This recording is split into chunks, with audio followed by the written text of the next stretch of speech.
जय हिंद दोस्तों, नमस्कार। बात कर लेते हैं आज के दिन भर की सारी बड़ी खबरों की, जहां सबसे पहले आपको बताएंगे आखिर जो कहा वही हुआ। पीओके के कश्मीरियों ने छेड़ दी शहबाज मुनीर ही नहीं, पूरे पाकिस्तान के खिलाफ बगावत। दोस्तों कह दिया कि अब भूल जाओ कि हम पाकिस्तान के अंदर मौजूद है, हम पाकिस्तान में नहीं। तुम्हें हमारी जरूरत है, हमें तुम्हारी जरूरत नहीं। जी हाँ, एक चांस दे रहे हैं तुमको। बताएंगे दोस्तों, पाकिस्तान के कब्जे वाले कश्मीर में लोगों का विरोध प्रदर्शन हुआ तेज। खुलेआम पाकिस्तानी आर्मी को दे रहे चुनौती। आर्मी चीफ आसिम मुनीर को बता दिया तानाशाह और कहा बस एक मौका दे रहे हैं, इतने दिनों का समय दे रहे हैं, वरना हम दूसरा रास्ता पकड़ लेंगे। हमारे लिए दूसरा रास्ता भी तैयार है और एक बार हम चले गए तो फिर ये मत कहना कि वापस आ जाओ। बताएंगे दोस्तों दूसरे रास्ते का क्या मतलब है इस धमकी में, तो वही आपको बताएंगे। भारत के एक फैसले ने पाकिस्तान को ऐसा तड़पा दिया कि अब विश्व बैंक से लगाएगा गुहार। जी हां, सिंधु जल संधि पर भारत की रोक से खतरे में पड़ गया पाकिस्तान का कमाऊ पूत। पाकिस्तानियों को भुखमरी का है डर। अब कैसे गुहार लगाएगा और कैसे भारत ने बेबस कर दिया पाकिस्तान को। अब शहबाज के मंत्री ने हाथ काट देने की दे दी धमकी। वहीं आपको बताएंगे अमरनाथ यात्रा से पहले सुरक्षा बलों को मिली बहुत बड़ी कामयाबी। आतंकियों का मददगार हुआ गिरफ्तार। क्या फिर एफएटीएफ की ग्रे लिस्ट में जाने वाला है पाकिस्तान? ऑपरेशन सिंदूर के सबूत पेश करेगा अपना भारत। वहीं आपको बताएंगे कुछ दिन पहले तक एंटी इंडिया नारे लगा रहे थे, अब वीजा के लिए लंबी लंबी लाइनें लगा रहे बांग्लादेशी। एक से एक बेहतरीन जानकारी आपको बताएंगे, बस आप वीडियो के अंत तक बने रहिएगा। और खबरों में आगे बढ़ने से पहले मानते हैं कि भारत को बस इस गर्म लोहे पर हथौड़ा मारने की देर है और पीओके फिर से भारत का हो जाएगा और ये बहुत जल्द ही होने वाला है। अपना क्षेत्र भारत को मिलने वाला है। तो वीडियो को लाइक करके, चैनल को सब्सक्राइब करके, बेल आइकन दबा के कमेंट में जय हिंद अवश्य कह दीजिएगा। बात करते हैं पहली सबसे बड़ी चौंका देने वाली खबर की, जहां पाकिस्तान के कब्जे वाले कश्मीर यानी पीओके के लोग बागी हो चुके हैं। वो पाकिस्तान के आर्मी चीफ से डरना तो दूर, खुलेआम कह रहे हैं कि कश्मीर पाकिस्तान का हिस्सा नहीं है। जी हां, पाकिस्तान के रावलकोट में पाकिस्तान सरकार और सेना के खिलाफ चल रहे विरोध प्रदर्शन के एक नए वीडियो में उन कश्मीरी लोगों ने खुलेआम मंच से कह दिया है कि कश्मीर पाकिस्तान का हिस्सा नहीं है। इन कश्मीरियों का कहना है कि वो पीओके में किसी भी तानाशाह आर्मी चीफ आसिम मुनीर को बर्दाश्त नहीं करेंगे। उन्होंने पाकिस्तान सरकार से कहा है कि वे पहले पाकिस्तान के लोगों को शिक्षित करें और पूरे पाकिस्तान में परेशान हो रहे मजदूरों की मदद करें। इस वीडियो में पीओके के एक कश्मीरी ने पाकिस्तानी आर्मी को दो टूक कह दिया है कि अगर उसके अत्याचार खत्म नहीं हुए तो वो खुद दूसरा रास्ता खोज लेंगे। जी हां, इशारा उसी भारत की ओर था जिसका असली हिस्सा पीओके है। जी हां, बागी कश्मीरियों का यह वीडियो उस समय सामने आया है जब पीओके में पाकिस्तान के खिलाफ विरोध प्रदर्शन तेज हो गया है। सामने आए इस वीडियो में पीओके का ये बागी कश्मीरी कहता है कि सीज फायर लाइन पर हमारी पत्नियां और हमारे बच्चे धरना देकर बैठे हुए हैं। ये जो कहते हैं कि कश्मीरियों का राशन बंद करेंगे, इस पर मैं कहता हूं कि हमें तुम्हारे राशन की कोई आवश्यकता नहीं है, तुम्हें हमारी आवश्यकता है। थोड़ा ख्याल करो, तुम्हें हमारी आवश्यकता है। कहीं ऐसा ना हो कि बाकी रास्ते खुल जाएं और फिर तुम हमारे सामने मिन्नतें करो। कहीं ऐसा ना हो हम कोई और रास्ता अपना लें। इसलिए गुजारिश ये है कि हालात को नॉर्मल किया जाए। यहाँ कोई मार्शल लॉ नहीं है, यहाँ पर कोई डिटेक्टर नहीं है। अगर कोई डिटेक्टर हो तो हम किसी डिटेक्टर को नहीं मानते। कश्मीर की आवाम किसी डिटेक्टर को कबूल नहीं करेगी। दोस्तों बहुत बड़ा बयान, बहुत अच्छे तरीके से जवाब दिया गया है पाकिस्तान को कश्मीरियों के द्वारा, पीओके कश्मीरियों के द्वारा। वहीं इस कश्मीरी को आगे कहते हुए सुना गया कि किसी ने बंदर के हाथ में माचिस दी थी तो उसने आग लगा दी थी, वैसे ही इनके हाथ में किसी ने मोबाइल और ट्विटर दे दिया है। ये बस कहते रहते हैं कि कश्मीरी पहले वफादारी करते थे। तो मैं कहता हूं कश्मीर पाकिस्तान का हिस्सा नहीं है। तुम तो पाकिस्तान के मेहनत कश मजदूरों से वफादारी करो। तुम उनके सिर पर बैठे हुए हो, तुम उनसे वफादारी करो। उन लोगों को रोजगार दो, लोगों को इंसाफ दो, लोगों को तालीम यानी शिक्षा दो, लोगों को वहां पर जिंदगी दो। इन प्रदर्शनों की अगुवाई अवामी एक्शन कमेटी कर रही है। सेना प्रशासन की पाबंदियों और सुरक्षा इंतजामों के बावजूद लोग सड़कों पर बने हुए हैं। दोस्तों ये प्रदर्शनकारी पीओके में महंगाई, आर्थिक संकट और प्रशासनिक समस्याओं को लेकर नाराज है। उनका कहना है कि लंबे समय से क्षेत्र की राजनीतिक आवाज को नजरअंदाज किया गया है। पीओके के ये लोग कहते हैं कि पीओके से जुड़े फैसले कश्मीर के लोगों पर छोड़ने चाहिए। ये अधिक राजनीतिक स्वायत्तता की मांग भी कर रहे हैं। ये प्रदर्शनकारी प्रशासन पर जरूरी सामान की आपूर्ति रोकने का आरोप लगा रहे हैं। तो ये स्थिति है दोस्तों पाकिस्तान और पीओके पीओके के बीच में, जहां पर पीओके की जनता पूर्णतः भारत के साथ मिलने को तैयार है और खुलेआम ऐलान भी कर दिया कि हम पाकिस्तान में नहीं है, हमारा अलग क्षेत्र है और हम जल्द ही नया रास्ता खोलेंगे। उसके बाद घुटनों पर बैठकर हमारे सामने मत गिड़गिड़ाना शहबाज और मुनीर, और हमने दूसरा रास्ता अपना लिया तो बहुत देर हो चुकी होगी, फिर हम मुड़कर नहीं देखने वाले पीछे। क्या इस मुद्दे पर आपकी राय दोस्तों? ऐसे में वाकई में अगर आप मानते हैं कि लोहा गर्म है, भारत को हथौड़ा मार ही देना चाहिए, यही सही समय है अपना क्षेत्र वापस लेने का, तो अपनी राय दीजिएगा इस मुद्दे पर। साथ ही साथ नेक्स्ट खबर बता दें,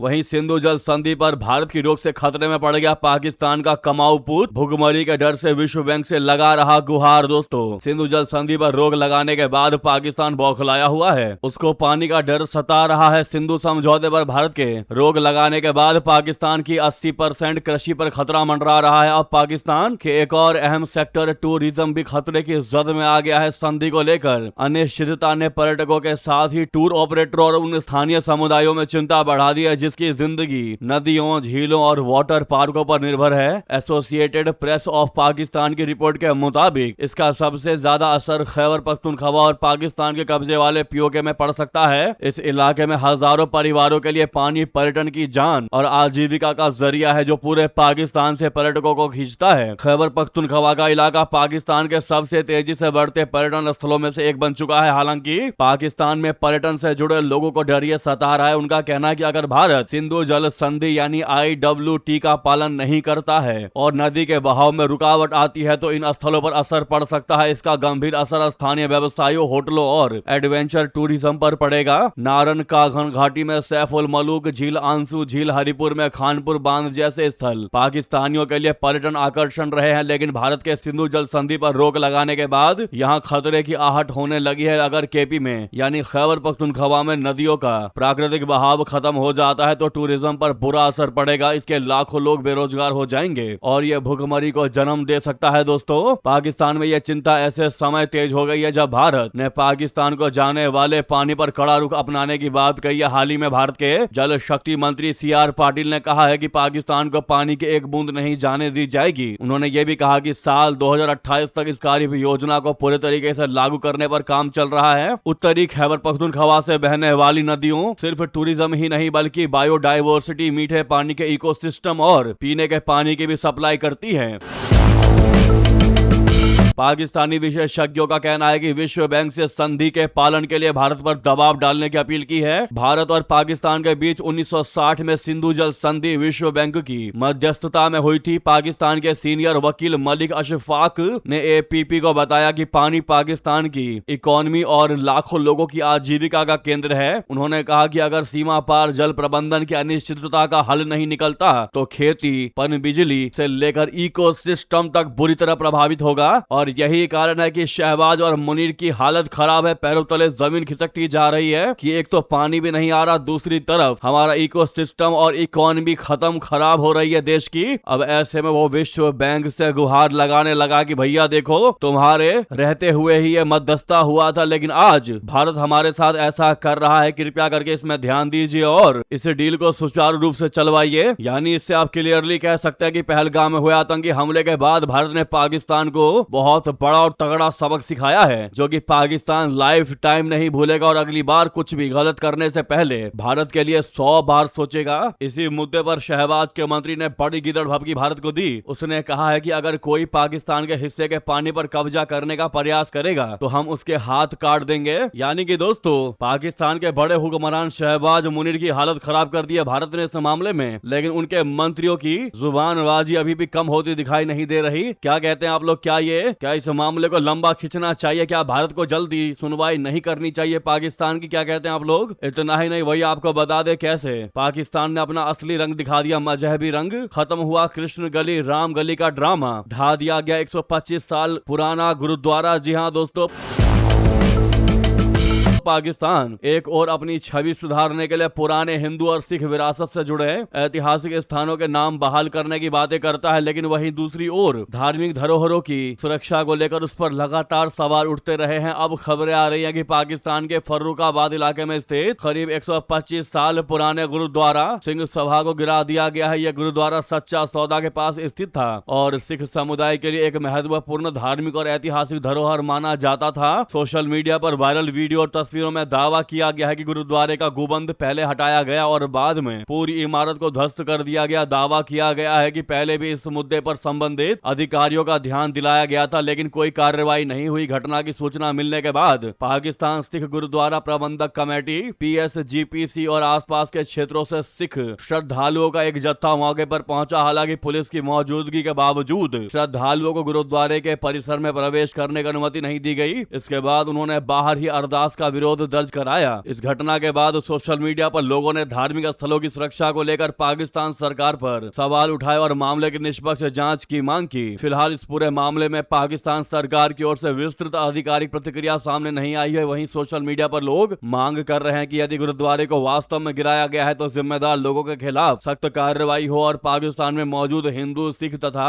अन्य अल्पसंख्यक समुदायों की धार्मिक एवं ऐतिहासिक धरोहरों की प्रभावी सुरक्षा सुनिश्चित की जाए। आपको बता दें कि हाल ही में पाकिस्तान ने कई शहरों और स्थानों के पुराने ऐतिहासिक नामों को फिर से अपनाने या उन पर चर्चा करने जैसे कदम उठाए हैं। गलियों और इमारतों के पुराने हिंदू नामों को फिर बहाल कर दिया गया था। इन कदमों को कुछ लोगों ने सांस्कृतिक विरासत को सम्मान देने का प्रयास बताया, लेकिन आलोचकों का कहना है कि यदि धार्मिक और ऐतिहासिक स्थलों की सुरक्षा सुनिश्चित नहीं की जाती तो ऐसे प्रयास केवल प्रतीकात्मक बनकर रह जाते हैं। यानी पाकिस्तान ने फिर एक बार अपना असली रंग दिखा दिया कि वो कैसे एक समुदाय को खुला सपोर्ट कर रहा है जो कि मुस्लिम समुदाय है और बाकी सभी समुदायों को बर्बाद करने पर तुला है पाकिस्तान। मानते हैं कि यह आवाज इंटरनेशनल लेवल पर भारत को भी उठानी चाहिए। तो कमेंट में अपनी बात लिखिएगा दोस्तों। रिक्वेस्ट है, चाहते हैं सच में ऐसा हो तो सामने लाइक का बटन अभी तक जिन्होंने भी लाइक नहीं किया है वो इस लाइक के बटन को अवश्य प्रेस कर दीजिएगा। साथ ही साथ आपको बता दें, बहुत बड़ी और चौंका देने वाली जानकारी सामने आई है। अमरनाथ यात्रा से पहले सुरक्षा बलों को बड़ी कामयाबी, आतंकियों का मददगार हुआ गिरफ्तार।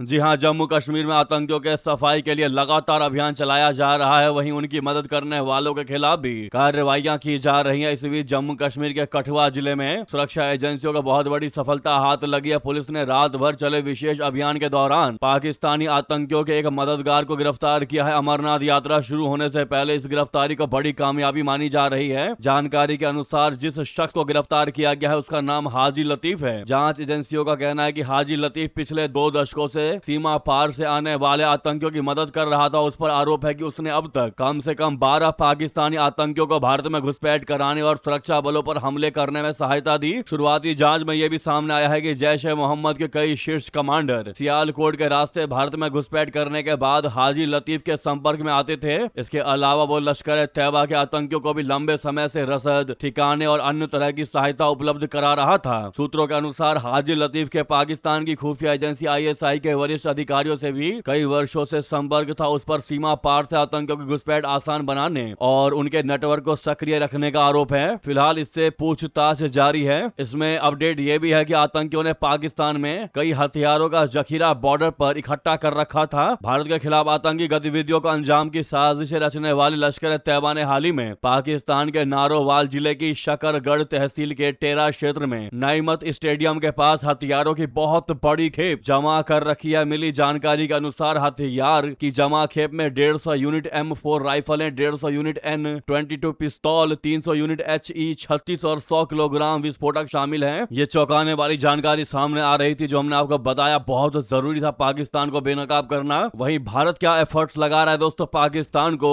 इंटरनेशनल लेवल पर बेनकाब करने में, तो आपको बता दें ऑपरेशन सिंदूर के सबूत पेश करेगा अपना भारत। FATF में क्या फिर से FATF की ग्रे लिस्ट में जाने वाला है पाकिस्तान? सही सुना आपने दोस्तों, आतंकवाद को पनाह देने वाले पाकिस्तान को एक बार फिर अंतर्राष्ट्रीय स्तर पर बहुत बड़ा झटका लग सकता है। भारत अक्टूबर में होने वाली फाइनेंशियल एक्शन टास्क फोर्स यानी FATF की बैठक में पाकिस्तान को फिर से ग्रे लिस्ट में धकेलने की पूरी तैयारी कर चुका है। नई दिल्ली इस बैठक में वीडियो और अन्य पुख्ता सबूत पेश करने वाली है, जिनसे यह साबित होता है कि पाकिस्तान का आतंकी संगठनों को लगातार समर्थन जारी है। दोस्तों, भारत के पास कई ऐसे सबूत है जो पाकिस्तान को बेनकाब यानी एक्सपोज करने के लिए काफी है, एनफ है। भारत द्वारा चलाए गए ऑपरेशन सिंदूर में मारे गए आतंकियों के जनाजे में पाकिस्तानी सेना और खुफिया एजेंसियों के कई वरिष्ठ अधिकारी शामिल हुए थे। सोशल मीडिया पर मौजूद इन वीडियो को भारत FATF की अगली पूर्ण बैठक में पेश कर सकता है। इन सबूतों के अलावा अन्य साक्ष्य भी ये साबित करेंगे कि पाकिस्तान के स्टेट एक्टर्स खुद आतंकी संगठनों की सभाओं में सीधे तौर पर हिस्सा ले रहे हैं। तो वहीं आपको बता दें, कुछ दिन पहले तक एंटी इंडिया नारे लगा रहे थे, अब वीजा के लिए लंबी लाइनें लगा रहे हैं ये बांग्लादेशी। दोस्तों, भारत बांग्लादेश के बीच रिश्ते धीरे धीरे पटरी पर लौट रहे हैं। इसका एक उदाहरण तब देखने को मिला जब भारत ने लगभग 2 साल के निलंबन के बाद बांग्लादेशी नागरिकों के लिए पर्यटक वीजा जारी करना फिर से शुरू किया। बांग्लादेशी नागरिक कुछ दिन पहले तक सड़कों पर एंटी इंडिया के नारे लगा रहे थे, लेकिन अब वही बांग्लादेशी नागरिक भारतीय पर्यटक वीजा के लिए लंबी लाइनों में खड़े दिखाई दे रहे हैं। प्राप्त जानकारी के अनुसार भारत सरकार ने सुरक्षा कारणों से पिछले लगभग 2 सालों से निलंबित चल रही अपनी पर्यटक वीजा सेवा को बांग्लादेशी नागरिकों के लिए दोबारा बहाल कर दिया है। इस सेवा के तहत रविवार यानी 28 जून से बांग्लादेश भर के 5 भारतीय वीजा आवेदन केंद्रों बोले तो IVAC पर आवेदन की प्रक्रिया शुरू कर दी गई थी, जबकि भरे हुए आवेदनों को जमा करने का काम सोमवार यानी 29 जून से शुरू हुआ। पहले ही दिन ढाका के जमुना फ्यूचर पार्क में IVAC सेंटर पर सुबह से ही उत्सव जैसा माहौल था। लंबे वक्त तक सेवा बंद रहने के बाद इसके फिर से शुरू होने पर आवेदकों और पर्यटकों में काफी उत्साह और राहत यानी रिलीफ देखी गई। हालांकि कुछ वक्त पहले भारत आए बांग्लादेशी PM के सलाहकार जाहिद उर रहमान को सुरक्षा ब्लैक लिस्ट के चलते नई दिल्ली एयरपोर्ट पर रोक लिया गया था। इसके बाद वो वापस ढाका लौट गए थे, जिस पर कि बांग्लादेश में काफी आपत्ति जताई गई थी। इस मुद्दे पर आपकी निजी राय क्या है दोस्तों, अवश्य कमेंट करके बताइएगा। रिक्वेस्ट है, जहां पर भी आपका ग्रुप्स हो, चाहे व्हाट्सएप हो, फेसबुक, X या कोई भी प्लेटफॉर्म, दोस्तों इस वीडियो को जितना ज्यादा हो सके शेयर कर दीजिएगा ताकि हर किसी के पास तक ये जानकारी पहुंचे। साथ ही साथ इस वीडियो को लाइक करके चैनल को सब्सक्राइब करके बेल आइकन दबा के कमेंट में जय हिंद कहना बिल्कुल भी मत भूलिएगा। तो मिलते हैं आपसे अगली बड़ी खबर में। यहां तक बने रहने के लिए आप सभी का बहुत धन्यवाद, बहुत आभार। जय हिंद, जय भारत।